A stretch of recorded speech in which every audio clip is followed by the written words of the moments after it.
De loin, la végétation cache encore la structure de l'ICAT, Unité technique Café Cacao UTCC. Sur le site, diverses espèces sont développées avec un accent sur les caféiers et les cacaoyers. La mise en place du centre en 2008 a été motivée par un constat. Le constat qui était fait était que après la libéralisation des filières café-cacao en 1996, la production avait commencé par baisser. Et c'était dû à plusieurs facteurs. Donc en 2008, le gouvernement a vu que si rien ne se faisait, à un moment donné, la culture de café-cacao deviendrait une histoire au Togo. Donc là, le gouvernement a intervenu en créant l'unité technique café-cacao pour apporter un appui aux producteurs de café-cacao afin de relancer cette production.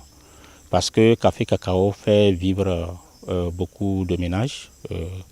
Dans le temps, c'était plus de 40 000 ménages au Togo. C'est pourquoi le gouvernement a jugé important de mettre en place l'unité café-cacao pour apporter un appui conseil aux producteurs et surtout aussi du matériel végétal performant pour la régénération des vieilles plantations et la création de nouvelles plantations. Et les faits donnent aujourd'hui raison au gouvernement. Grâce aux différentes activités menées par cette unité à ce jour, le Togo est en phase de relancer sa production café-cacao.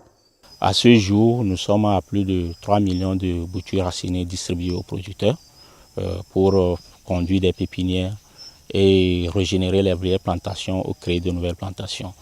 Et puis nous avons aussi distribué près de 400 000 cabosses de cacao. Et aujourd'hui, les superficies qui ont été créées, aujourd'hui nous sommes à plus de 40 000 hectares de café régénérés, vieilles plantations régénérées et nouvelles plantations créées. Et à plus de 26 000 hectares pour le cacaoyer, vieilles plantations régénérées et nouvelles plantations créées. Ce qui a induit un effet positif sur la production nationale. L'UTCC veut également apporter sa contribution dans la réalisation des objectifs du Plan national de développement en appuyant la relance de la filière café-cacao. En 2019, une cinquantaine de pépiniéristes professionnels ont été formés et installés dans les 8 préfectures que couvre l'unité. À ce jour, 273 000 plants de caféiers et 323 000 plants de cacaoyers sont élevés et prêts à être plantés.